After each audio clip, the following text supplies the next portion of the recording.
Assalamualaikum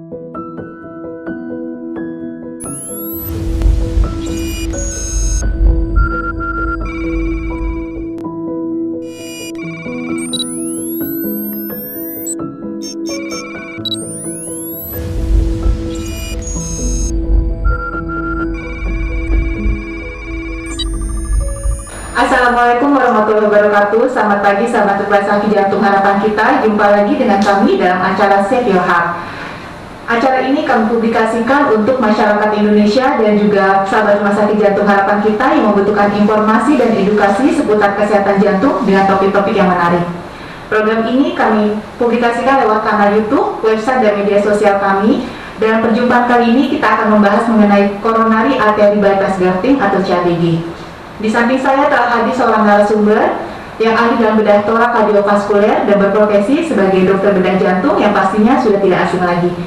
Dr. Amin Subrandi, spesialis bedah torak kardiovaskuler. Assalamualaikum Dr. Amin. Apa kabar dok? Baik. Terima kasih banyak ya dok ya sudah berkenan hadir dalam acara ini. Kita ngobrol santai aja dok ya. Oke. Kami memiliki beberapa pertanyaan dok mengenai CABG. Tapi sebelum kita membahas secara detail apa itu CABG, bagaimana nih dok menurut dokter? Seberapa pentingnya masyarakat mencari tahu, mengenai bedah jantung untuk tata laksana pasien penyakit jantung? Ya, saya pikir penting ya bahwa memang penanganan penyakit jantung itu harus melibatkan kesemuanya. Jadi penanganannya itu harus holistik, komprehensif, ya. Dan bedah jantung itu menawarkan salah satu solusi untuk penanganan penyempitan jantung koroner, ya. Jadi itu yang harus dipahami, ya.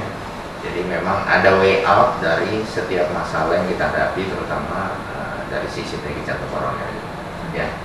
Itu aja sih mungkin. Oke. Baik, kalau gitu langsung aja masuk pertanyaannya dok ya. CABG mungkin masyarakat biasa mengenalnya operasi bypass ya dok ya. Nah, sebenarnya pengertiannya apa sih nih dok, CABG? CABG itu singkatan dari coronary artery bypass grafting. Jadi kalau kita istilahkan ke dalam bahasa Indonesia adalah bedah pintas arteri koroner. Yaitu suatu tindakan bedah untuk menyambungkan pembuluh darah atau membuat pembuluh darah baru melewati daerah yang menyempit di koroner. Ya, jadi itu yang disebut dengan bypass. Kalau istilah awamnya mereka sering menyebut sebagai bypass koroner. Itu aja. Jadi operasi jantung itu, operasi bypass adalah operasi jantung yang menggunakan arteri dan vena tubuh ya dok ya, pada jantung yang mengalami penyempitan pembuluh darah ya dok ya. Betul. Nah, untuk tujuan dari CABG ini dok, apa dok? Tujuan CABG itu adalah seperti itu ya, seperti saya sudah utarakan sebelumnya bahwa dia membuat pembuluh darah baru. Jadi pembuluh darah baru ini sifatnya dia melewati daerah yang mengalami proses penyempitan lagi, sehingga aliran darah ke yang terjadi gangguan tadi bisa dipulihkan kembali, ya. Jadi sebenarnya tujuan ini. Nah, kalau kita bicara mengenai indikasi dan kontraindikasi nih dok, apakah semua pasien yang mengalami serangan jantung harus menjalani CABG dan apakah ada kontraindikasi untuk tindakan CABG ini dok? Jadi namanya penyakit selalu begitu, kembali ke masalah indikasi dan kontraindikasi, ya. Kalau kita bicara indikasi tentunya jelas bahwa kalau kita udah memutuskan untuk dilakukan operasi tentunya ada alasan-alasan di balik itu, ya. Jadi kalau kita bicara bedah pintas arteri koroner ini, ya, indikasinya jelas bahwa pada pasien-pasien yang penyempitannya banyak, contoh kalau di istilah dokteran kita bilang itu multivessel. Jadi koroner itu ada 3, 2 di kiri, 1 di kanan. Jadi kalau misalkan ada penyempitan di semua arteri koroner itu, tentunya jalan yang terbaik harus melalui operasi, ya. Itu salah satu. Terus yang kedua, operasi juga menunjukkan hasil yang bagus pada pasien-pasien dengan istilah kedokterannya left main disease. Jadi di koroner itu ada yang disebut dengan penyakit batang utama. Jadi koroner di kiri kan memang ada 2. Jadi sebelum dia bercabang menjadi 2, dia melewati satu pembuluh yang namanya left main atau batang utama. Kalau seandainya ada penyempitan di situ, berarti ada indikasi untuk dilakukan operasi bypass, ya. Terus orang-orang dengan penyakit jantung koroner yang fungsi pompanya juga udah mulai turun, ya, apalagi kalau disertai dengan kencing manis, ya. Karena studi-studi lanjut membuktikan bahwa pasien-pasien dengan penyakit jantung koroner, apalagi melibatkan banyak pembuluh, kemudian ada riwayat kencing manis, itu kalau seandainya kita lakukan PCI atau stenting, itu angka kemungkinan untuk dilakukan kembali PCI atau dilakukan stenting, atau angka kemungkinan untuk terjadinya restenosis kita bilang, penyempitan kembali, itu lebih besar. Sehingga memang jalan keluar yang terbaik adalah dengan operasi bypass. Itu adalah indikasi-indikasi ya. Terus biasanya juga indikasi operasi itu pada pasien-pasien yang dengan penyempitan koroner, terus ada episode di mana kena serangan jantung terus mengancam nyawa. Jadi sifatnya life saving gitu ya. Contohnya ada yang pasien serangan jantung kebetulan serangan terus sehingga terjadi gangguan irama jantung yang kita sebut dengan aritmia malignan. Jadi itu mengancam nyawa karena pasien bisa meninggal setiap saat, sehingga itu kita bisa lakukan operasi dengan pasien seperti itu ya. Kalau kontraindikasi sih memang ada beberapa pasien tertentu yang istilahnya kita anggap memiliki resiko yang cukup tinggi untuk dilakukan operasi ya. Sama seperti kalau kita melakukan pendekatan pada penyakit-penyakit yang lain. Contohnya pada pasien-pasien yang sudah sangat tua atau memang sudah di tempat tidur, udah nggak bisa apa-apa, quality of life-nya juga udah minimal ya. Atau pasien-pasien yang memang sudah pernah dilakukan tindakan operasi sebelumnya sehingga sekarang harus dilakukan operasi lagi dengan berbagai penyakit penyerta ya. Jadi mungkin itu salah satu kontraindikasi ya. Dengan keadaan itu mungkin kita harus memikirkan untuk pendekatan yang lain untuk menangani pasien-pasien seperti ini ya. Itu aja ya kurang lebihnya. Nah, seandainya pasien sudah diputuskan untuk melakukan tindakan CABG ya dok ya. Nah, pemeriksaan apa saja, persiapan apa saja yang harus dilengkapi nih dok sebelum dilakukan tindakan operasi CABG? Iya, jadi operasi CABG itu kan operasi besar ya. Iya, betul. Ya, jadi kita berharap bahwa pasien yang kita lakukan operasi itu pada peak yang optimal. Jadi keadaan yang sangat baik sehingga mengurangi kemungkinan resiko. Ya. Jadi memang ada persiapan khusus karena itu ya. Contohnya ya memang dari sisi seperti persiapan operasi yang lain juga sebenarnya. Jadi laboratorium harus kita periksa, kemudian kita ronsen ulang, kemudian kita lakukan pemeriksaan tambahan untuk menilai keadaan jantungnya, contohnya dengan echo ya atau USG jantung, kemudian kita lakukan juga pemeriksaan tambahan untuk menunjang atau melihat apakah memang ada masalah di bidang lain ya. Contohnya kita lakukan konsul ke bagian-bagian tertentu yang terkait. Contohnya kalau misalkan ada masalah sama oksigenasi atau paru-paru, kita konsul ke bagian paru ya. Kalau ada masalah sama gula darah, mungkin kita konsul ke bagian penyakit dalam gitu. Terus yang penting juga adalah sebelum operasi sebaiknya kita lakukan pemeriksaan gigi, THT ya, karena itu bisa menjadi fokus infeksi baru ya, yang akan memperburuk keadaan setelah kita lakukan operasi ya. Dan juga fisioterapi, karena fisioterapi ini sebenarnya sangat penting. Jadi pasien dipersiapkan untuk dilakukan operasi besar agar recovery-nya bisa lebih baik, lebih maksimal. Itu persiapan-persiapannya ya, salah satunya. Setelah semuanya dijalani dengan baik ya, baru pasien kita jadwalkan untuk operasi. Jadi kapan nih dok waktu yang tepat bagi pasien untuk menjalani CABG dok? Kalau masalah timing sih, saya rasa ya kita di sini kan keputusannya kan selalu kalau seandainya udah diputuskan untuk dilakukan operasi ya tentu kita pilihkan waktu yang tepat. Nah kalau waktu yang tepat itu ya seperti saya katakan sebelumnya pada keadaan optimal pasien. Contohnya ya kalau misalkan pasien dalam keadaan masih ada penyakit lain gitu loh ya, ada penyakit lain, dia demam atau parameter yang setelah kita lakukan pemeriksaan laboratorium juga ada masalah ya, kita nggak operasi, jadi kita tunda dulu. Itu untuk pasien-pasien yang sifatnya elektif. Jadi elektif itu sifatnya adalah pasien yang dijadwalkan untuk operasi sesuai dengan schedule-nya atau jadwalnya gitu ya. Ini kita nggak bicara pasien yang urgent operasi atau sito operasi ya. Kalau urgent atau sito kan apapun resikonya kita life saving, jadi harus kita lakukan operasi. Tapi kalau elektif atau pasien dengan persiapan yang jadwal sudah ditentukan, itu memang harus benar-benar optimal. Jadi optimal supaya hasilnya juga bagus. Itu aja sih. Nah, untuk teknik-teknik operasi nih dok, apakah ada teknik-teknik khusus yang dilakukan oleh dokter bedah ketika melakukan menjalani operasi CABG dok? Iya, jadi operasi CABG itu ada bermacam-macam ya. Jadi ada yang kita sebut dengan CABG on pump. CABG on pump ini adalah CABG yang dilakukan atau operasi bedah pintas arteri koroner dengan bantuan mesin. Jadi ada mesin yang disebut dengan mesin jantung paru, atau kalau di kedokteran kita bilangnya heart lung machine. Jadi mesin ini sifatnya membantu kita selama operasi.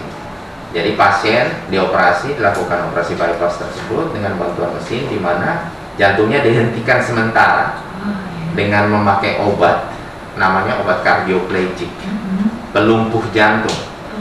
Jadi obat ini digunakan, jantung dilumpuhkan sementara, dan fungsinya diambil alih oleh si mesin tadi. Jadi mesin jantung paru itu mengambil fungsi jantung paru yang sudah dihentikan sementara. Nah, setelah operasinya selesai, proses penyambungan bypassnya selesai, jantungnya dihidupkan lagi. Kemudian pasien disapih dari mesinnya sehingga dia bisa kembali normal. Ada yang disebut dengan CABG off pump. Off pump itu tanpa mesin, jadi off pump. Jadi tanpa mesin. Jadi kita melakukan operasi bypass penyambungan arteri koroner dengan bantuan dua alat. Dua alat itu sifatnya yang pertama adalah untuk stabilisasi area operasi. Karena yang namanya jantung kan berdenyut setiap saat. Jadi dengan stabilizer itu kita berusaha untuk menstabilisasi area penyambungan koroner kita supaya tidak terlalu goyang, ya. Satu lagi untuk manipulasi jantung. Kalau kita sebut di kedokteran namanya apex sucker. Jadi alat itu untuk manipulasi jantung selama proses tindakan. Karena sesuai dengan area yang kita mau jahit, ya. Jadi dengan dua alat ini kita gunakan selama proses operasi itu dengan tidak menggunakan pelumpuh jantung, obat pelumpuh jantung, dan tidak menggunakan mesin, ya. Jadi itu yang namanya CABG tanpa mesin, ya. Satu lagi yang lagi tren sekarang adalah sebenarnya mid cap. Jadi minimally invasif, ya. Jadi ada operasi bypass koroner dengan menggunakan alat khusus, dilakukan penyambungan arteri koroner dengan luka insisi yang minimal. Jadi luka insisi kecil, tidak sebesar yang sebelum-sebelumnya, tapi memang untuk melakukan operasi tipe yang ini kita harus punya alat khusus, ya, yang bisa membantu kita melakukan operasi. Baik. Nah dok, tadi kita udah menjelaskan dokter mengenai pengertian, tujuan, teknik-tekniknya. Nah, manfaat CABG bagi kehidupan pasien dan tingkat keberhasilannya dok di Indonesia, khususnya di Rumah Sakit Jantung Harapan kita nih dok. Iya. Jadi sebenarnya kalau kita bicara manfaat, pasti jelas manfaatnya. Namanya orang ada sakit jantung, terus dia ada keluhan, terus sifatnya mengancam nyawa, karena jantung kita kan cuma satu. Ya kalau ada gantinya sih nggak apa-apa. Ya kalau misalkan contohnya kalau kita batuk pilek, ya batuk pileknya minum obat nggak sembuh, datang lagi ke dokter. Kalau jantung kan beda, ya. Jadi kalau kita bicara manfaat kan istilahnya pasti ada manfaatnya, karena contohnya dengan operasi bypass ini kan dia diberikan pembuluh darah baru, ya. Jadi yang awal-awalnya mungkin lemas, ya, nggak ada tenaga karena jantungnya lemah, swak, ya, dengan pembuluh darah baru pasti akan segar lagi, ya, pasti bisa lompat lagi. Kalau dulunya nggak bisa menggoes, sekarang goes lagi, gitu loh. Nggak bisa lari maraton sebelumnya, sekarang bisa maraton, gitu. Jadi karena pembuluh darahnya kan udah baru. Ya, itu manfaatnya kalau kita bicara secara global, ya. Nah tentunya kita berharap dengan manfaat-manfaat ini ya kita sadar bahwa memang ada tujuan yang bisa kita capai dengan tindakan ini, ya. Nah, apakah ada komplikasi nih dok? Pasti masyarakat juga ingin tahu dok, apakah ada komplikasi dari tindakan CABG ini dok? Kalau masalah komplikasi sih, ya namanya operasi besar, ya. Kita kalau bicara operasi, jangankan operasi jantung, operasi usus buntu aja kalau mau meninggal di atas meja operasi bisa meninggal. Ya, tapi yang namanya operasi jantung tetap punya kemungkinan komplikasi. Saya bicara kemungkinan, ya. Tetap ya namanya pasien kita berusaha sebelum operasi menstratifikasi risknya. Jadi resikonya distratifikasi nih masuk kategori yang mana. Jadi resiko ringan, sedang atau berat ya. Nah, kalau seandainya pasien-pasien itu kita lakukan operasi dengan keadaan yang sudah berat sebelum operasi, ya tentunya resikonya pasti akan lebih berat pasca operasi.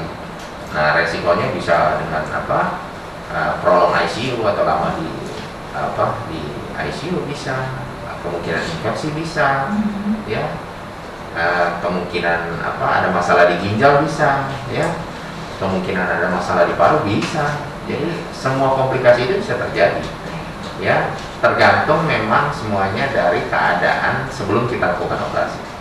Biasanya kalau misalnya kita melakukan operasi pada pasien-pasien yang keadaan sebelum operasi yang baik, ya, pasti akan baik lah, ya.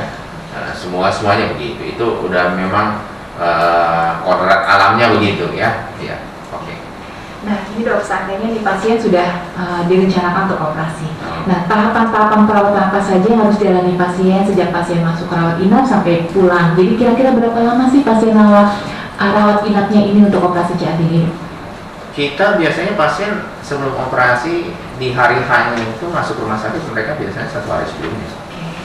Jadi persiapan-persiapannya dilakukan seperti laboratorium, kemudian ronsen, kemudian konsul ke teman sejawat yang lain kayak gigi, THT, rehab medik, atau mungkin penyakit dalam paru, itu dilakukan sebelum dia masuk rumah sakit. Setelah semuanya dilakukan, selesai, masuk rumah sakit. Biasanya 1 hari sebelum operasi. Besoknya kita lakukan operasi. Biasanya di ICU kalau memang pasiennya nggak ada masalah, modalnya bagus, ya, nggak ada masalah, biasanya cuma sehari. Pindah ke intermediate rata-rata 1 atau 2 hari. Setelah itu pindah ke ruang rawat biasa. Nah, kalau pasien memang selama perawatan tidak ada masalah, 1 minggu sih pulang rata-rata, bahkan bisa kurang. Jadi kira-kira 1 minggu untuk perawatan, dok, ya? Nah, apakah semua pasien pasca operasi CABG ini perlu mengikuti program rehabilitasi nih dok setelahnya? Oh iya, kalau masalah fisioterapi ini atau rehabilitasi ini memang penting. Bahkan dalam bayangan saya harusnya kalau kita ingin mencapai outcome yang baik itu harus dilakukan jauh sebelum operasi. Ya, karena pada pasien-pasien tertentu yang dilakukan operasi bypass itu seperti saya utarakan sebelumnya ada yang dengan bantuan mesin kan. Iya, betul. Nah, bantuan mesin itu pun sebenarnya ada efek juga bahwa dia sedikit agak menurunkan fungsi paru, ya, karena jantung dan paru kan berfungsi dihentikan sementara pakai mesin tadi. Jadi persiapan rehabilitasi medik atau fisioterapi itu harus dilakukan sebenarnya sebelumnya. Sebelumnya memang harus dia fisioterapi dulu, ya, latihan ekspansi dada, cara nafas yang baik, ya, karena itu membantu dia untuk recovery pasca operasi. Nah, setelah operasi ada memang syarat untuk dilakukan rehabilitasi, ya, memang harus dilakukan agar pasien recovery dengan baik, ya, karena patokan kita sih pasien kembali ke aktivitas normal itu harapan kita 8 minggu sampai 12 minggu. Dan untuk mencapai itu tentunya harus digalakkan rehabilitasi atau fisioterapi pasca operasi sehingga dia bisa return to work, jadi bekerja kembali itu lebih cepat. Kan begitu. Karena contohnya ya ada pasien-pasien yang 1 bulan setelah dioperasi udah gowes lagi, ada. Jadi maksud saya itu, jadi kita untuk recovery yang lebih cepat, ya, mungkin lebih singkat dari 8 minggu tadi, ya, kita harus melakukan fisioterapi yang benar, dan memang ada tahapan tertentu yang harus diikuti, ya kan begitu. Nah, kita sampai di pertanyaan yang terakhir, dok. Silakan dokter berikan pesan-pesan yang closing statement nih, dok, mengenai topik yang sudah kita bahas pagi ini, dok.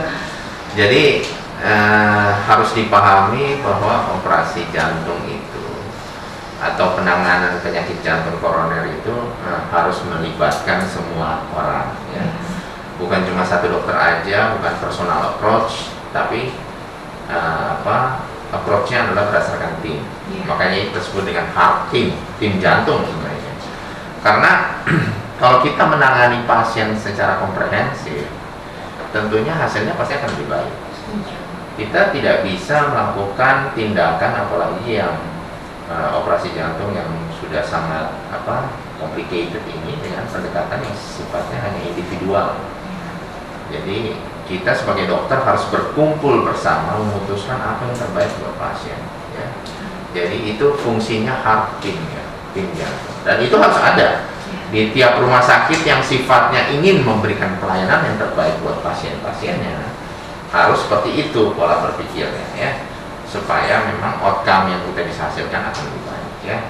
Dan saya rasa Rumah Sakit Jantung Harapan kita selama ini, ya, sudah sangat berpengalaman dalam menangani operasi-operasi pada bypass koroner ini, ya. Rumah sakit ini udah established lama. Saya pikir bahkan disebut kalau kita nggak mau jumawa, ya, salah satu yang terbaik lah saat ini. Kita yang leading di Indonesia dari sisi teknik, dari sisi penanganan terhadap pasien, dari sisi hasilnya. Dan hasilnya kalau kita bicara untuk pasien-pasien yang low risk, ya, yang resiko rendah dalam artian fungsi pompanya masih baik, pasien juga dalam kondisi yang optimal, itu mendekati 100% angka keberhasilan, ya. Jadi Rumah Sakit Jantung Harapan kita saya rasa bisa disejajarkan sama rumah sakit lain di luar, ya. Jadi kita jangan pernah ragu terhadap kapabilitas orang-orang kita sendiri gitu. Bahwa sebenarnya kita mampu. Betul. Cuma memang media promosi kita yang sangat kurang, ya, saya rasa. Kalau dari luar negeri, dari Penang lah, dari Singapura, mereka kencar. Gitu. Kita kan adem-adem ayam aja selama ini. Jadi saya rasa itu penting. Dan memang kedepannya kita berharap bahwa kita terus memberikan pelayanan yang terbaik buat pasien kita, ya. Itu aja mungkin dari saya. Baik dok, terima kasih banyak atas informasinya, edukasinya, penjelasan yang sangat lengkap. Semoga bermanfaat bagi kita semua dan juga menambah wawasan bagi masyarakat mengenai coronary artery bypass grafting dan CABG. Akhirnya kita sampai di penghujung acara. Saya mengucapkan terima kasih banyak untuk Direksi Rumah Sakit Jantung Harapan kita dan seluruh tim yang mendukung. Kami bekerja sama dengan unit IPPU dan BKRS Rumah Sakit Jantung Harapan kita. Terima kasih juga untuk sahabat Rumah Sakit Jantung Harapan kita yang sudah menonton acara ini. Mohon maaf jika ada tutur kata kami yang kurang berkenan. Sampai jumpa lagi di topik-topik menarik yang lebih menarik lagi. Jika ada informasi yang akan lebih detail bisa menghubungi customer service kami di 1500 034. Kami pamit undur diri, salam sukses, sehat dan bahagia. Wassalamualaikum warahmatullahi wabarakatuh.